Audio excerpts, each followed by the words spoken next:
कलयुग की प्राणी यानी कलयुग का मनुष्य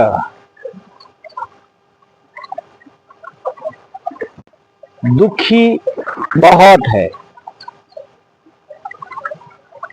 दुख के विषय में पिछले वीडियो में बनाया था, लेकिन आज थोड़ा गहरी में मैं ले जाना चाहता हूं कि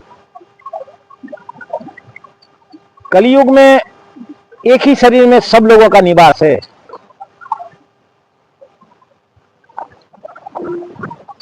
आपके शरीर में देव गुण भी है, राजस है, तामस है, सात्विक है।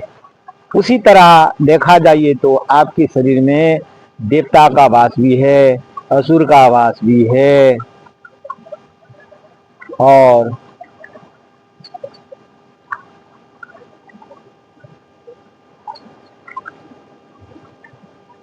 पाप की वास की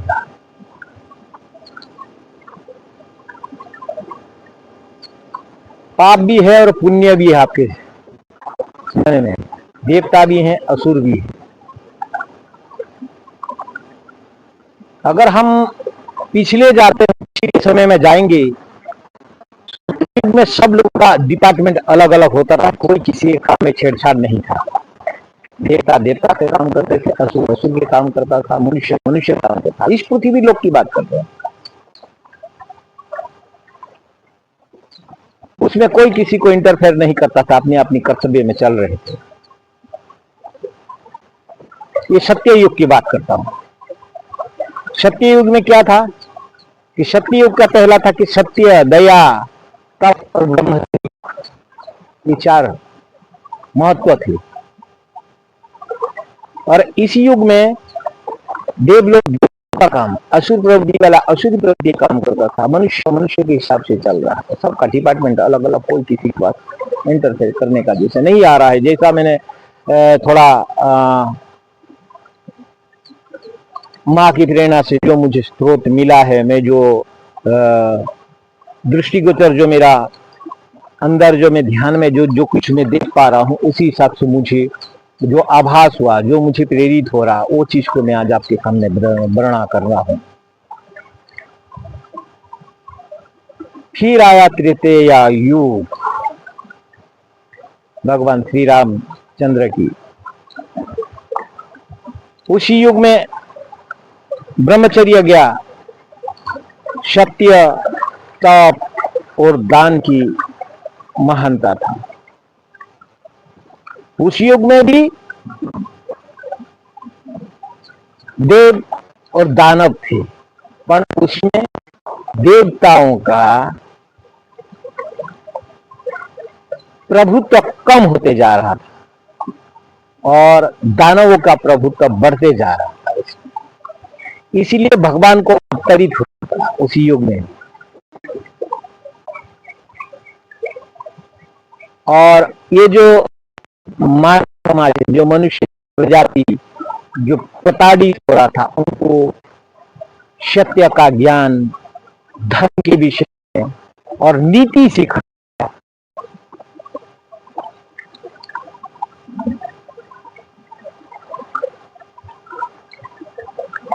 फिर आ गया द्वापर।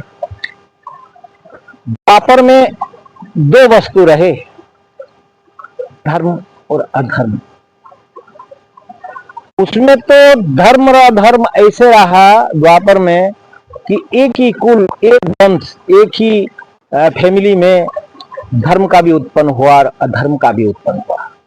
हमारा महाभारत को हम अगर देखते हैं तो कौरव उसी वंश में उत्पन्न हुए, पांडव भी उसी वंश, और उसी को देख कंस और कृष्ण। वहां भी भगवान का अवतरित होना जरूरी था, क्योंकि धर्म का हानि हो रहा था।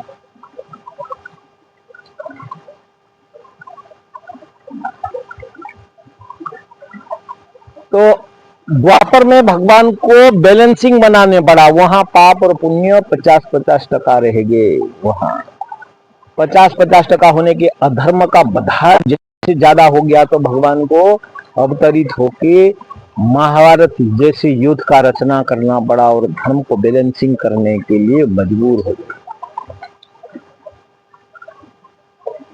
ये विस्तार से बहुत कुछ होगा कहने के लिए, लेकिन हम अभी आते हैं कलयुग की।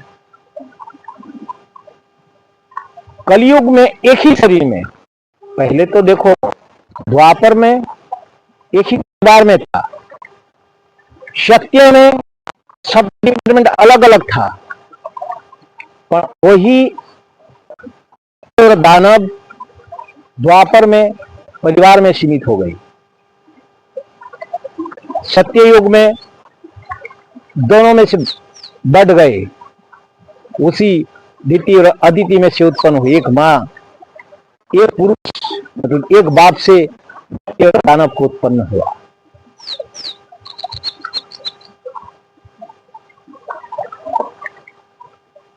कलयुग में इतनी भीषण है कि आप एक ही शरीर में, शरीर एक है मनुष्य, पर उसके अंदर दैत्य भी है, दानव भी है, दानव और देवता दोनों का निवास है।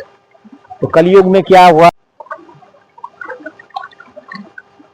कलयुग में मनुष्य के शरीर के अंदर देव भी है और दानव भी है।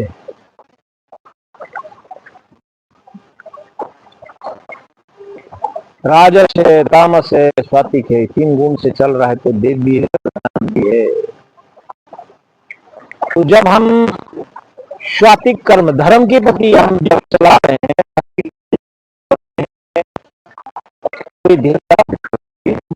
वर्तमान अभी धर्म का जो है, धर्म अभी निम्न स्तर में घट गया। अभी कलयुग में क्या बढ़ा? कलयुग में बढ़ा अंधकार, पाप और अधर्म। धर्म अभी निम्न गति को आ गया। धर्म की बातें तो हर व्यक्ति करेगा, लेकिन वो क्या कर सकता है? मनुष्य है। तो देवताओं को जब वो प्रकट करने जाता है, जब सात्विक विचार में चलने जाता है, तो ये बाह्य जगत इतनी प्रबल है कि उसको, उसकी मन में राग है, द्वेष है, अहंकार है, ये व्यक्ति को जन्म दे देता है।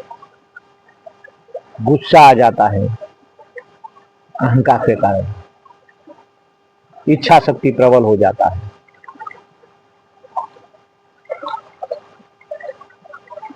अगर मनुष्य अपने आप को जान ले कि मुझे गुस्सा कहां से उत्पन्न हो रहा है, मुझे द्वेष कहां से उत्पन्न हो रहा है, मुझे आकर्षण कहां से उत्पन्न हो रहा है, ये अगर मनुष्य जाने तो धर्म का कार्य आराम से प्रकट हो सकता है। मेरा सनातन धर्म, मेरी भारत भूमि, ये कोई साधारण भूमि नहीं है। अगर आधुनिक भाषा से मैं कहूं तो ये भगवान बनने का एक फैक्ट्री है। लेकिन विचारधारा की खेल है ये। आप कितनी दृढ़ संकल्प करते हैं, कितने अपनी मन को जानते हैं, कितना अपनी बुद्धि को जानते हैं, कितना इंद्रिय जनित कृत्य आप करते हैं। आप हर पल, हर वक्त जो भी आप संकल्प कर रहे हैं, जो भी आपका चर्म चक्षु गया ने कहीं पर वस्तु में आप आकर्षण हो गई तो कर्म बन रहा है। पहले एक ही शरीर तो हमारा है नहीं, सत्य युग में भी हमारा शरीर था।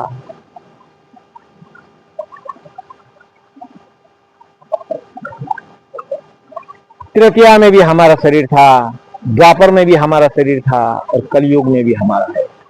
तो कहीं ना कहीं से कितने आकर्षण हमने किया होगा, कितने हमारा कर्म बने होंगे, और वही के कर्म के कारण हमारा भी मनुष्य जन्म हुआ। और इसी जन्म में स्वतः आत्मा स्व परमात्मा में विलीन होने का जो साक्षात्कार अपने आप को करने का जो मौका हमको मिल रहा है, तो इसमें कठिन तो है, क्योंकि कब दत्य प्रकट हो जाता है पता नहीं चलता। पर उस जो सिचुएशन जो बन रहा है, जो देवता प्रकट होने का समय और दैत्य प्रकट होने का समय किस तरह हो रहा है, कब हमको गुस्सा आता है, कब हमारा माइंड डिस्टर्ब होता है, कब हमें नीति ध्यासन करके ईश्वर का चिंतन करने का विचार होता है, उसका हमको रखना पड़ेगा, छुटकारा करना पड़ेगा। मित्रों, आप लोगों से रिक्वेस्ट है मेरा, मनुष्य तन, मनुष्य शरीर दुर्लभ से अति दुर्लभ है। जो मनुष्य कर सकता है इस पृथ्वी लोक में और दूसरा कोई नहीं कर सकता। इतने दुर्लभ शरीर कि आप घर से निकलते हो कि आपकी पैर की संरक्षण के लिए जो चप्पल आप खरीदने जाते हो, वहां दुकान वाले को पूछते हो कि भाई आई चप्पल कितना दिन चलेगा।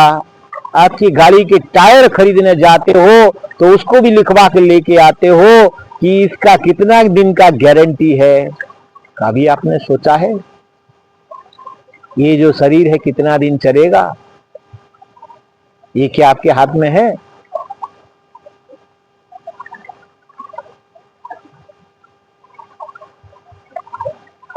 मेरे कहने का तात्पर्य है कि ये दुर्लभ शरीर, ये दुर्लभ शरीर जो तन जो आपको मिला है, मनुष्य तन, इसका उपयोग करके आत्मा सो परमात्मा में विलीन हो जाइए।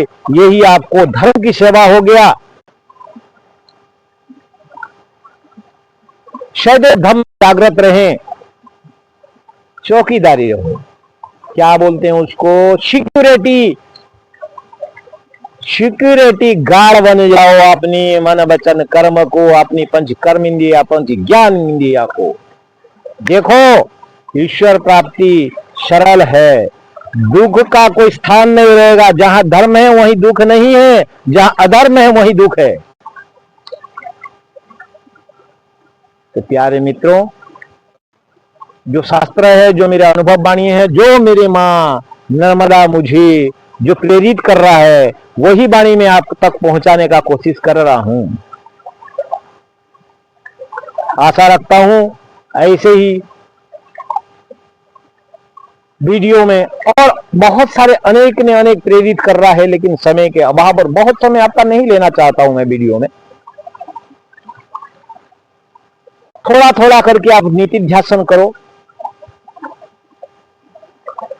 यही आपसे प्रार्थना है। सदैव ईश्वर तत्व, गुरु तत्व प्रवाहित हो ही रहा है। गुरु तत्व एक है। आप मानते हो कि मेरा गुरु अलग है, इसका गुरु अलग है, इसका गुरु अलग, नहीं, गुरु तत्व एक ही है। शरीर अलग अलग हो सकते हैं, आपका गुरु का विचारधारा अलग हो सकता है, इसकी गुरु का विचारधारा अलग हो सकता है, मेरा गुरु का विचारधारा अलग हो सकता है, लेकिन मेथड वही है जो गुरु ने दिया है कि तुम आत्मा हो तो परमात्मा हो, तो आत्मा हो तुम परमात्मा बन सकते हो। ये हर गुरु का आग्रह है, वही गुरु तत्व आपको आगे ले जाएगा। ओम ओम।